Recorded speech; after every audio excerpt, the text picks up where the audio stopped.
Boa noite, sejam bem-vindas à nossa aula 3, dia 27 de março de 2025, no grupo de estudos Mulheres Sábias.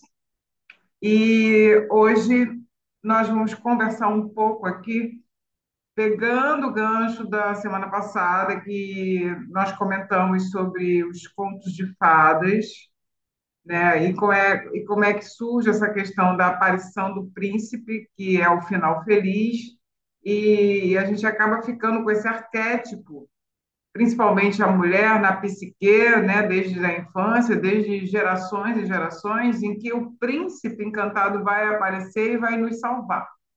E isso deu uma grande mistura de conversas na nossa última aula. Se você tiver a oportunidade de assistir, está gravado aqui no YouTube, e que, na verdade, esse príncipe que vem nos salvar, no fundo, não é uma pessoa ou alguém. É que em cada história desafiadora da nossa vida, cada vez que a gente vai dentro de uma batalha na nossa vida, a gente acaba deparando, no final, com o príncipe encantado. Mas antes desse final com o príncipe encantado, que pode ser sua evolução, sua recuperação de alguma doença, sua superação num relacionamento amoroso, sua superação de algum luto familiar, alguma retomada de, de renovação por inteira na sua vida, onde você não acreditava em você mesmo e coisas aconteceram que você começou uma nova fase, fechando um ciclo, iniciando outro. Esse seria o seu grande príncipe encantado. Mas antes disso acontecer, normalmente nos contos de fadas acontece o quê? Nos aparece, em todo conto de fada, uma bruxa, uma feiticeira, uma senhora da floresta, que vai nos dar uma poção, que vai dar uma poção para essa princesa, para essa heroína, e esse arquétipo da mulher que parece frágil e ainda nova, jovem, vai dar aquele antídoto, aquele amuleto, para que ela siga no caminho dela, observando os sinais, que é isso que acontece na nossa vida prática. Ninguém nos dá o bolo pronto, a gente que tem que fazer a receita e fazer com que esse bolo fique. E tem truque. Não é só, às vezes, seguir aquele ingrediente, seguir as dicas ali dos ingredientes e o modo de preparar. Vocês provavelmente já passaram por situações hoje em dia na internet, né, que é mais comum, de ver aquela receita linda, aquele vídeo maravilhoso, mas na hora de você fazer, você se depara com um grande desafio. Isso é como se fosse essa bruxa que aparece no meio do caminho, que nos dá uma pista de como a gente tem que chegar do outro lado da ponte, atravessar a ponte, subir a montanha, e são os desafios da sua vida e onde você acha que não é capaz. E aí, a gente encerrou a aula falando sobre isso, e o que depois disso, é, no livro ela vai falar da psique da mulher. Mas um pouquinho antes da gente falar de psique da mulher, nesse desafio em que a mulher passa antes de chegar ao final de feliz e ela ser sua própria salvadora, porque nenhum príncipe salva, o príncipe só é a cereja do bolo. Por onde que nós mulheres passamos?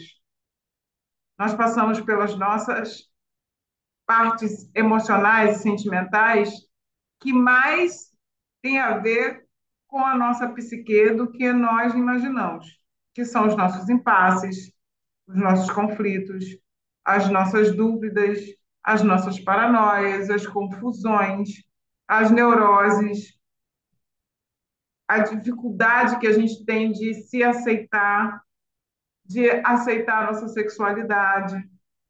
Tudo isso é uma fonte secreta de aprendizado, compreendem? Que somente você fazendo a leitura da sua própria vida que você vai chegar a algumas respostas. e nunca vai chegar no final de tudo, mas é que a cada ciclo desse que vai precisando que você renove e entre, você vai aprendendo com a sua própria história, com a sua própria vida. Você pode ler 400 livros de autoajuda e ir nos melhores cursos sobre amor próprio, e você não vai descobrir sobre amor próprio se você não passar pela experiência de um coração aberto e vulnerável a viver a experiência. Isso sim é a verdadeira cura. A cura ela não está no milagre do terapeuta, no milagre da cartomante, no milagre do ebó, no milagre do cursinho do final de semana. Isso é bom para que você vá virando chaves, mas na prática é a sua própria vida que vai te dar suporte para você atravessar todas essas coisas que eu falei sobre seus conflitos, suas paranoias, sua própria psique. Porque a primeira coisa que aconteceu na minha vida, surpreendente, de uma grande mudança, foi quando eu reconheci a minha psique. Até então, eu deixava a vida me levar igual o Zeca Pagodinho. E ainda achava que era tudo a espiritualidade. E dentro da psique, existem dois fatores muito interessantes, que aí eu vou sair um pouco aqui do livro, que é a criança interior, que ela pode, normalmente ela está ferida, e essa criança, quando ela está afagada e curada, ela é tudo para você na sua vida, mas isso é dentro do psique, e a criança interior, gente, não é a infantilidade, não de você brincar de casinha quando adulto, não. É a criança interior, é daquela sua memória lá de 0 a 14 anos. Então, uma criança interior ferida.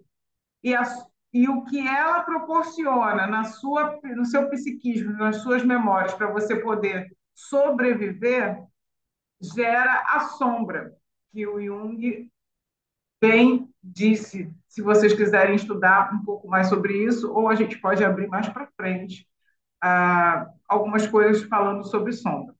Esses dois vão mandar na sua vida, e é onde ele dizia que enquanto for inconsciente, você vai chamar de destino. Sombra e criança ferida são exatamente seus relacionamentos que causam muitas dores em você, familiares, relacionamentos amorosos, questões de trabalho, dinheiro que não fica. Sombra e criança ferida é o grande conflito que você vai passar por várias fases na sua vida, várias camadas, mas para isso você precisa estar olhando para a sua psique.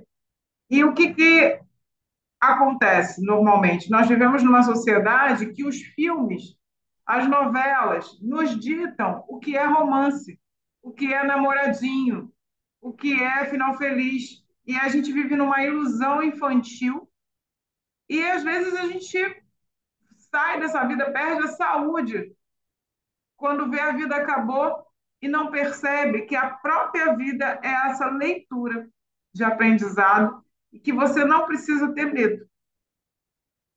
A vida vai te dizer exatamente a sabedoria de mulher que você precisa. Esse é o grande mito que está em várias mitologias de fada, de Cinderela, de Branca de Neve. Se vocês, a partir de agora, e eu vou deixar aqui como dever de casa, assistirem a algum filme de contos de fada, ou até esses mesmos atuais da Disney, que são maravilhosos, esses filmes épicos que eu gosto também muito, que tem bruxa, que tem castelo, que é essa parte mais medieval, você vai observar exatamente como é que tem a jovem a feiticeira, o cavaleiro, o príncipe perdido lá que fica esperando aquela mulher mais forte para virar a rainha dele, ou então mandado por uma rainha que é a mãe dele, mas aqui a leitura do livro é outra. A vida se repete exatamente ali naquela jornada do herói. Então, nós temos arquétipos. Nós somos esses arquétipos. E aí você pode ser a salvadora, você pode ser a princesa, você pode ser a vilã, você pode ser a heroína. E isso está fazendo você parar na sua vida e não realizar coisas para você mesmo. que é o seu processo de autoinvestigação, essa coisa mais que fica nesse inconsciente. Isso é que é a nossa psique. E que muita gente tem preconceito, né, de não olhar para isso e vive uma vida inteira na ignorância, né? Ignorância não quer dizer que a pessoa não estuda, às vezes a pessoa estuda muito, tem doutorado, mas ela não, ela ignora essa parte dela que faz ela ter repetições, frustrações, decepções na vida e fica culpando o outro. Quando olhar para dentro é o melhor caminho, mas olhar para dentro dá trabalho. E a pista que no livro que ela dá é exatamente essa, que nós temos dentro de nós a jovem e a sábia, que é a mulher mais velha.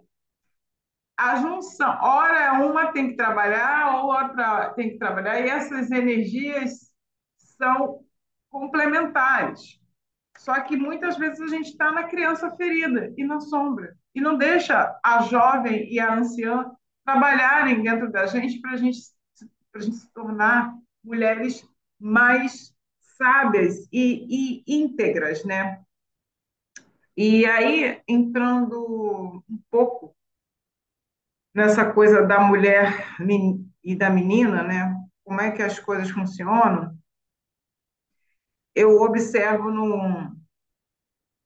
num geral, olhando, atendendo mulheres e ouvindo suas dores, que a mulher ela tem uma sombra que, que é o medo. Né? Muitas vezes o medo vem carregado da culpa e a culpa do medo, que acaba gerando uma raiva, porque é muita contrariedade. Mas vamos falar especificamente do medo. Né? O que eu vejo é que a maior parte de nós, e eu já passei por isso, nós temos medo de uma coisa que é o nosso poder. A gente dá poder ao outro o tempo todo. O que é dar poder para uma outra pessoa? Por exemplo, quando eu me comparo com alguém, eu estou dando poder a essa pessoa. Quando eu estou num relacionamento amoroso e eu tenho ciúmes, eu brigo, eu acho, crio paranoia dentro de algumas frases que o meu parceiro está falando, eu crio histórias na minha cabeça e fico com elas, e aí quando ele vem falar comigo, eu falo ríspida, eu posso, desse ciúme vai atrapalhar, e aí eu fico, às vezes, um dia inteiro pensando naquela frase que o meu parceiro, no seu companheiro, falou, e aí você dá poder àquela frase. Lógico, ninguém é santo, ele também tem as sombras dele, pode te dar uma resposta atravessada e aquilo acabar com o seu dia. Poder a quem? Ao outro. Insegurança. Às vezes a gente sai com uma roupa amarela com azul. A gente não sai com essa roupa amarelo com azul porque a gente gostou. É porque a gente viu na novela no dia anterior e, quem sabe, as suas amigas da academia ou do seu trabalho vão gostar de você imitar a estrela da novela mais recente, amarelo com azul. E aí você vai lá para a academia ou para o trabalho com aquela roupa amarela e azul da moda, né? Na expectativa de quê? De aprovação. O que você está fazendo? Você está dando teu poder para o outro. E por quê? Se você não for bem vista de amarelo e azul, acabou seu dia. Se o seu parceiro, namorado, marido, te falar uma frase que não te agradar ou te coloca com a pulga atrás da orelha e você tem ciúme e insegurança, você também não tem a aprovação de que você tem confiança em você mesmo. E por aí vai. Então, vocês percebem o quanto o medo está implantado em nós e a gente dá poder o tempo inteiro. E a ideia desse grupo de estudos é exatamente essa: sair dessa caixinha de dar o seu poder e retomar o seu poder com sabedoria. A sabedoria, ela só vai encaixar na sua vida se você pegar os livrinhos que você lê junto com a prática da sua vida. E aqui é um canal aberto para isso. Eu tenho deixado as aulas gravadas, mas eu quero ressaltar aqui que é fundamental a participação de quem quiser, ao vivo. Porque agora seria aquela hora de você desabafar e isso não ficar gravado. Então, porque quem não tem esses problemas que eu falei agora? Concorda? Todo mundo tem. Todo mundo tem essa parte da psique e a oportunidade de, num lugar sem julgamento e aberto, é aqui nas nossas aulas, ao vivo. Porque esses depoimentos não podem ficar gravados e não vão, porque expõem as pessoas. Então, a mulher sábia, se ela souber se unir, ela consegue ajudar uma na psique da outra para ela se empoderar novamente. Esse é o verdadeiro empoderamento. E aí eu queria que vocês pegassem essa chave de entender o que hoje a maioria das mulheres, eu posso dizer que, olha, a grande maioria tem rede social, que prega empoderamento, não fala do que eu estou falando. Fala de um poder de estar copiando a outra, de estar se comparando com a outra e de estar seguindo modinhas e frases de efeito para a sua vida sentimental, para você ter corpo perfeito, e a isso você está fazendo, sabe o quê? Tirando o poder de você mesmo, porque você é única, incrível e tem que traçar a sua própria história. Não adianta criar um modelo e querer seguir aquele modelo. Nós somos individuais. O que nós podemos fazer é nos ajudar, ajudar a sair desse lugar que a gente coloca todo o nosso poder na mão dos outros. E aqui eu não vou livrar de. Muitas vezes nós fazemos isso com os nossos filhos, e nós também fazemos isso com pai e mãe. A gente sabe aquele momento que você chega num jantar de família, num almoço de família, a sua mãe faz aquela crítica assim: engordou, hein? Ai, tá com cabelo branco horroroso, que mãe acha que pode falar o que quer, né? Machuca pra caramba. Seu poder muitas vezes pode ser dado ali àquela mulher que representa sua mãe e vai numa ferida sua antiga, de uma memória antiga, onde a sua mãe sempre foi crítica com você e vai doer. Percebem o quanto nós não temos ideia do nosso poder e como a gente tem medo do nosso poder, porque quando a gente retira todas essas opiniões alheias, nós retomamos o nosso poder. E isso no livro ela vai falando exatamente entre a jovem e a sábia. Uma jovem não vai ter essa percepção do que eu falei, mas a sábia tem. Então não importa a sua idade, você tem que chamar a sábia para você retomar o seu poder e deixar a jovem trabalhar, porque a jovem tem uma energia diferente, mais leve. E dando continuidade a essa parte da psique, ela fala no livro, na página 21, sobre bênçãos. E essa parte de bênçãos eu vou deixar para a próxima aula, mas vou dar aqui uma, uma ideia do que ela fala, que a jovem mais a velha tem essa energia importante.